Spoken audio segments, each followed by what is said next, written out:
1876. Estábamos contentos, pero el aprendizaje de la vida es duro y todos queremos lograrlo sin esfuerzo. Los principios de la reforma se pensaron bien, pero no prosperaron. Quedaron entrampados en un mar de papel y alguien los pisoteó y brincó por sobre ellos. Y se formaron grupos que quisieron solamente para ellos el sol. Acabaron por cubrirlo, dejaron a los otros en la sombra, y los otros, que eran los más, también buscaban su pedazo de sol, y el caporal del hacendado, el rural atrabiliario, el soldado adiestrado solo para reprimir, les quitaron a los más el pedazo de sol solicitado. Creció la dictadura, los codazos golpeaban donde quiera para ocupar un sitio junto al árbitro de todos los destinos. En buscar para el país su salida de las sombras, transcurrieron 3 décadas y más. Pasaron días y meses y años y días en el poder, días en la presidencia, días el gran combatiente, el gran general, el hombre de Tuxtepec, días como siempre y como otros muchos antes y después, el salvador de la patria. El gran padre que había dicho en otros tiempos que nadie se eternice en el poder y este será el reino de la democracia. Luego, él se eternizó y no hubo democracia, la pura aristocracia. Alguien dijo una vez, en tiempos de las bárbaras naciones, de las ramas colgaban los ladrones, pero hoy, en el siglo de las luces, del pecho del ladrón cuelgan las cruces. Este anatema se podía aplicar a todos los miembros superiores de un ejército agresivo y abusivo que, amparado en un código de mando incuestionable y protegido por la impunidad, a este golpeó, al otro pateó, encarceló a un tercero y al más reacio lo fusiló. Y la crema del modernismo o de la modernización rampante solo fue disfrutada por los integrantes de la aristocracia a la que alguien, con mucho de rabia y frustración, llamó pulquera. Orden hubo, progreso de algún modo también, pero no justicia. Al menos no para los que producían con el sudor cotidiano de todo el cuerpo su propio pan, que era muy magro, y el del Señor, que era abundante y rico de sabor.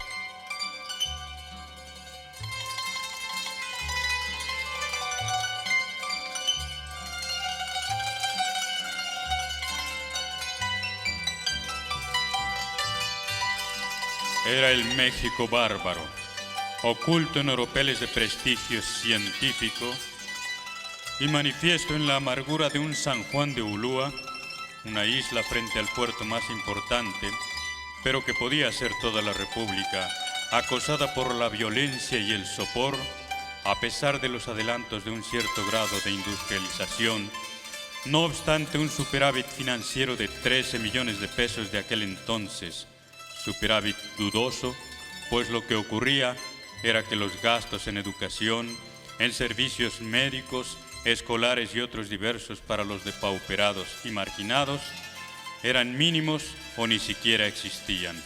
Pero en fin, había superávit.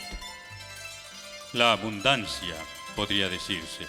Sí, la abundancia de desnutridos, de analfabetas, de los sin esperanzas, cargando todos como una segunda piel la deuda contraída con el hacendado.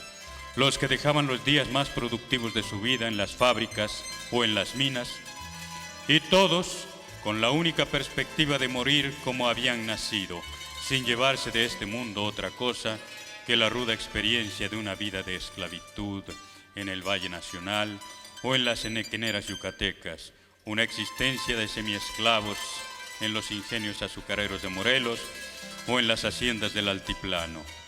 13 millones de los 15 con que contaba el país, sin cargar más que con el rencor, la impotencia y la furia entripada de no haberse dicho para sí algún día: qué preciosa es esta vida, qué bendición haber nacido en este país.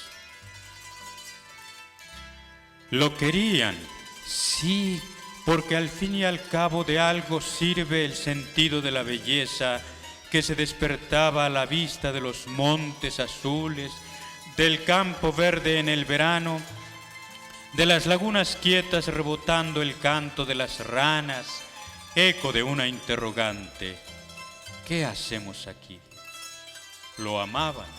Sí, porque después de todo, lo podían identificar con la tierra nutricia que no era ingrata con ellos, ya que el magro alimento de que podían disfrutar venía de ella. No era pues la culpable de sus penares. Los culpables eran otros, y estaban en los palacetes, en las mansiones de las grandes ciudades. Tal vez en algún lugar del extranjero o en los cuarteles pateando a los pobres soldados, parias arreados y acarreados hasta allí por la violencia de la leva, sin poder soñar en el extranjero. Ese lugar tan vago y extraño que ni siquiera lo podían imaginar los humillados y ofendidos de siempre. Mejor para ellos, así no sufrían por no conocerlo.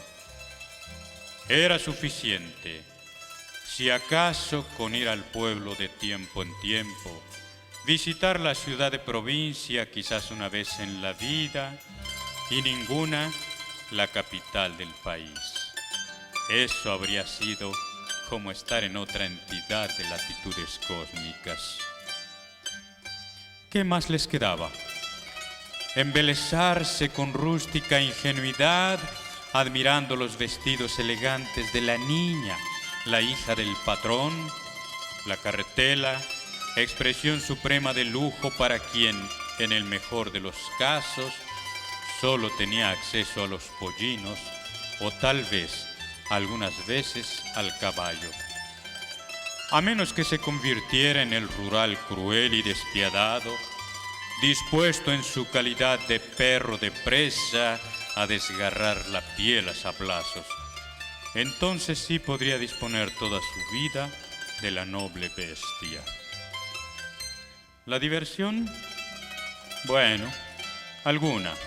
Las fiestas religiosas y las correspondientes danzas, el canto campirano, si no llevaba implícita alguna protesta social que pudiera traer sobre el cantor no solo las sospechas, sino la amenaza, o en casos más desgraciados, la leva o los golpes. El cumpleaños del patrón, presenciar el desfile militar en la celebración patria, si podía ir a la ciudad en las fechas de las grandes efemérides. Tal vez no todo fuera precisamente así en todos los lugares,